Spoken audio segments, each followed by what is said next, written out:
కొన్నిసార్లు సమస్య కంటే కూడా దాని మీద ఇచ్చే వివరణ మరింత గజిబిజిగా ఉంటుంది. సమస్యను ఇంకా జటిలం చేస్తుంది. తమిళనాడుకు టీవీకే అధినేత జోసెఫ్ విజయ్ ముఖ్యమంత్రి కావటం మీద అగ్రనటుడు సూపర్ స్టార్ రజనీకాంత్ చేసిన వ్యాఖ్యల పరిస్థితి అలాగే ఉంది. విజయ్ ముఖ్యమంత్రి అయినందుకు తనకెందుకు ఈర్ష్య అని ఆయన అడుగుతున్నారు. అసలు ఈ ప్రశ్నే ఒక విధంగా చాలా అవసరం లేనిది. ఈర్ష్య ఉందని ఎవరన్నారు? ఎవరైనా ఈర్ష్య పడుతున్నాడని చెప్పారా? ఎవరు చెప్పలేదే.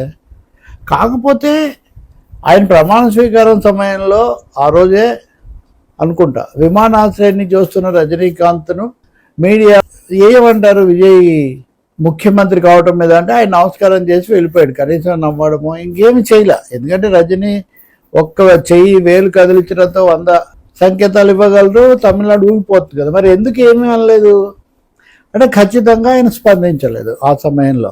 దాన్ని ఆయన ఖండించడం లేదు. ఈరోజు కూడా ఆయన మీడియాతో ఏమంటున్నారంటే విజయ్ ముఖ్యమంత్రి అయ్యాడని విని నేను షాక్ అయ్యాను అంటున్నారు. షాక్ అవ్వటం మీరు ఎందుకండి షాక్ అవ్వటం?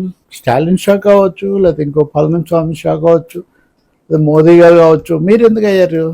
దానికి ఏంటి వివరణ అంటే 2 ద్రవిడ పార్టీలు దెబ్బతినిపోయి విజయ్ ముఖ్యమంత్రి అయినందుకు షాక్ అయ్యానని. షాక్ అయ్యానని ఊరికే ఏదో మామూలు భాషలో చెప్పడం వేరు, కానీ నిజంగా మాట్లాడలేనంత షాక్ అయ్యారా మీరు? షాక్ అవ్వడానికి మీకేమి నాకు రాజకీయాలతో సంబంధం లేదంటున్నారు. నేను ఎందుకు ఈర్ష్య పడతాను? నేను చాలా కాలంగా రాజకీయాలకు దూరంగా ఉన్నానన్నా. మరి రాజకీయాలకు అంత దూరంగా ఉన్నాం, మీరెందుకు షాక్ అవ్వాలి? షాక్ అయితే కూడా పాజిటివ్ షాక్ తప్ప అది నెగిటివ్ షాక్ కాదు కదా. అది కాకుండా ఇంకా తర్వాత దీన్ని కొనసాగించారు వివరణ. విజయ్ నేను చిన్నప్పటి చూస్తున్నాను, అతనికి నాకు 28 ఏళ్ళు వయస్సులో తేడా అంతరం ఉంది. అతను ముఖ్యమంత్రి అయితే నేనెందుకు అసూయపడతాను? అక్కడ ఆగలేదు.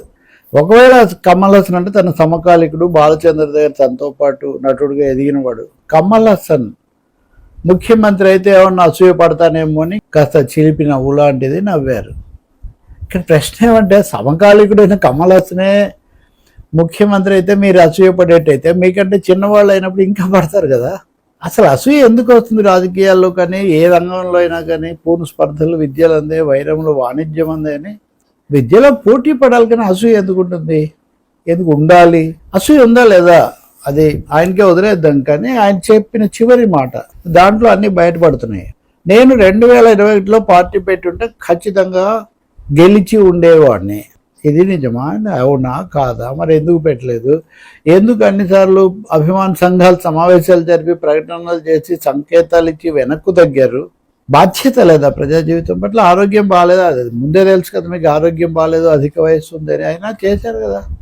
కాబట్టి మీ అంచనా అనుకూలంగా లేదు కాబట్టి మీరు తగ్గారు. ఈ కథ హిట్ అవుతుంటే సినిమా మానేసినట్టుగా చివరి దాకా వచ్చి మీరు ఆగిపోయారు. లేదా వేరే శక్తులు ఒత్తిడి చేసి ఉండాలి మిమ్మల్ని పార్టీ పెట్టొద్దని. నిజాన్ని పార్టీ పెట్టమని ఒత్తిడి చేసింది బీజేపీ అని అందరూ భావించారు. అమిత్ షా, నరేంద్ర మోదీ చాలాసార్లు మిమ్మల్ని కలుసుకున్నారు. ఇవన్నీ బహిరంగంగా తెలిసిన విషయాలే.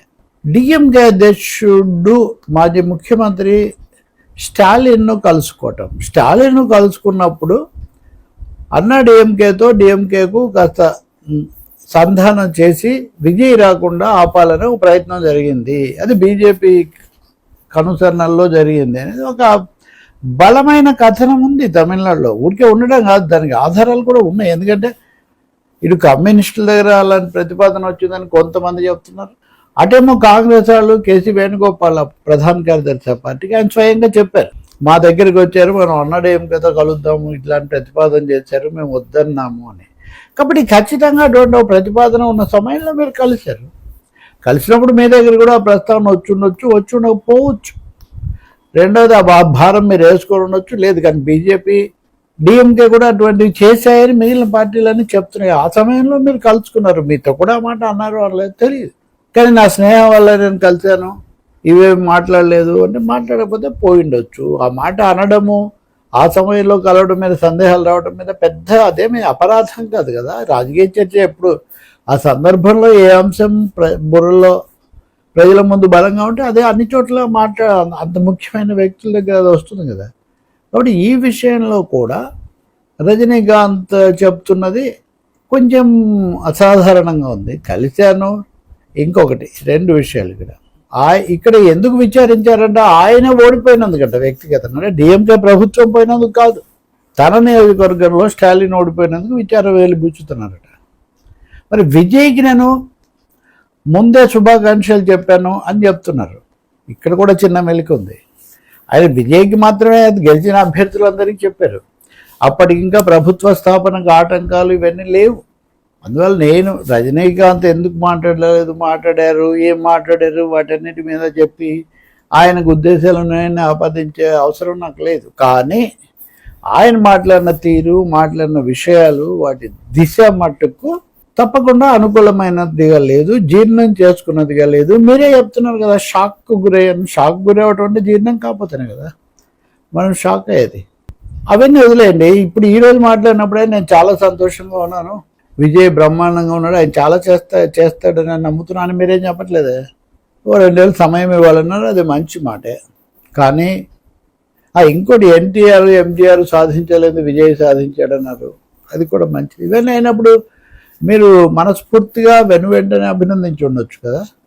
మీరు ఎన్నికల్లో గెలిచినందుకు విజయ్ని అభినందించారు, ఎన్నికల్లో వ్యక్తిగతంగా ఓడిపోయిన స్టాలిన్ను పరామర్శించారు. కానీ ప్రజల తీర్పు ఏమవ్వాలనుకున్నారు? దాని మీద ఎలాంటి ఒక పౌరుడుగా మీరు అంతకుముందు జయలలితను ఓడించమని పిలిపించారు, ఇంకోసారి ఇంకోటి ఇచ్చారు, ఇంకోసారి మీరే పార్టీ పెడతామన్నారు. ఇవన్నీ మీరు రాజకీయంగా చేసినాయి కదా. ఇప్పుడు నేను రాజకీయాలకు దూరంగా ఉన్నాను అంటున్నారు. ఉంటానప్పుడు పూర్తిగా ఉండాలి, పూర్తిగా ఉండట్లేదు కదా. మీరు ఖచ్చితంగా కేంద్రంలో ఉన్న ఎన్డీఏ కూటమితో మీకు సాన్నిహిత్యం ఉంది అనే అభిప్రాయం అందరిలో బలంగా ఉంది. ప్రతిసారి చాలాసార్లు మీరు కలిసి కనిపిస్తున్నారు. ఇక్కడికి వస్తేనేమో విజయ్ని ఏర్పడ్డాన్ని మీరు మనస్ఫూర్తిగా స్వాగతించి అలా చేసినట్టు కనపడలేదు. ఇంకొకటి, అక్కడ వచ్చిన రకరకాల వివాదాల మీద కూడా మీరు ఎప్పుడు ప్రజాస్వామికంగా ఇటువైపు అన్నది మీరు ఎప్పుడు చెప్పలేదు. అవన్నీ వదిలేసి ఎన్నికైన ఎన్నికైన పార్టీని ప్రభుత్వ ఏర్పాటుకు ఆహ్వానించకుండా ఆలస్యం చేస్తుంటే కూడా మీరేం స్పందించలేదు. కాబట్టి మీరు స్పష్టంగా ఒక నిరాసక్త యోగం విజయ్ పట్ల మీరు ప్రదర్శించారు. పైగా ఆయన ముఖ్యమంత్రి కావడం దిగ్భ్రాంతికరం అంటున్నారు. నేను పార్టీ పెట్టంటే గెలిచుండేవాడని, నేనుంటే విజయ్ గెలిచేవాడని మీరు కాదు అని మీరు సూచిస్తున్నారు అన్యాపదేశంగా. కమల్ హాసన్ అయితే ఈర్ష్యపడి ఉండేవాడిని అంటున్నారు. సో ఇవన్నీ నన్ను తక్కువ అంచనా వేస్తున్నారు. మిమ్మల్ని ఎవరు తక్కువ అంచనా వేస్తారు? మీరు గొప్పవాళ్ళనే కదా అందరు భావించి మాట్లాడారు. కాబట్టి రకరకాల వ్యాఖ్యానాలకు అవకాశం ఇచ్చేట్టుగా ఉన్నాయి, కానీ తగ్గించేవి కాలేవు. కమల్ హాసన్ రాజ్యసభ సభ్యుడు, మక్కల్ నీతి మగం అధ్యక్షుడు, ఆయన చేసిన వ్యాఖ్య చాలా ఆసక్తికరంగా ఉంది ఈ విషయంలో. నటులు అయితే మా మధ్య పోటీ ఉంటుంది కానీ ఈర్ష్య ఎందుకు ఉంటుంది అంటే, ఈర్ష్య నాకు లేదు, రజనీ ఉంది అంటున్నాడు అని కూడా కమల్ హాసన్ సూచిస్తున్నాడు. కొత్త ప్రభుత్వాన్ని చాలా ఎక్కువగా ఆశించకూడదు, 6 నెలల సమయం ఇవ్వాలని కమల్ హాసన్ అంటే 2 ఏళ్ళు ఇవ్వాలని రజనీకాంత్ అంటున్నారు. ఇప్పుడు ఈ రజనీకాంత్ ఎక్కడో ఒక ఇబ్బందికరమైన పరిస్థితి, కొంచెం జీర్ణం కాని పరిస్థితి, కొంచెం తనతో పోటీ పెట్టినట్టుగా చూసే ఒక పరిస్థితి, అలాంటి స్థితిలో మాట్లాడుతున్నట్టుగా కనిపిస్తుంది. నేనేమీ మాట్లాడకపోతే ఈ వచ్చిన వ్యాఖ్యానాలే నిజం అనుకునే అవకాశం ఉంది కాబట్టి నేను మాట్లాడాల్సి వస్తుంది అంటే ఏదో తప్పనిసరి మాట్లాడుతున్నారు. కానీ ఈ మాట్లాడిన తర్వాత వ్యాఖ్యలు ఇంకా పెరుగుతాయి. ఎందుకంటే ఆయన వాడిన పదాలు అలా ఉన్నాయి. నటులు పదాల విలువ బరువు తెలిసిన వాళ్ళు కదా. ఒక ముక్కలో నాకు ఎందుకు ఉంటుంది, చాలా సంతోషిస్తున్నాను, ఇవన్నీ ఊహాగానాలంటే చాలు కాదు. ఇంకో విధంగా కూడా చెప్పొచ్చు. కొంతమంది అంటుంటారు కదా, మీరు చెప్తారా మేము చెప్పం. కానీ ఈర్ష్య, అసూయ, వయస్సు ఇవన్నీ చెప్తున్నారే. నేనుంటే గెలిచేవాడిని అంటే, మీరుంటే గెలిస్తే ఇప్పుడు కూడా మీరు మళ్ళీ గెలిచుండేవాళ్ళు, అంతే కదా దాని అర్థం. 21లో గెలిస్తే 26లో 5 ఏళ్ల తర్వాత. అందుకనే ఇది హాఫ్ హార్టెడ్ రియాక్షన్ లాగా ఉంది తప్ప మనస్ఫూర్తిగా అభినందించినట్టుగా కనిపించదు. ఇది కూడా చెప్పకపోతే బాగుండదు. ప్రజలంతగా విజయం సాధించిన తర్వాతనే ఒక అనివార్యమైన సవరణ అని చెప్పాలి.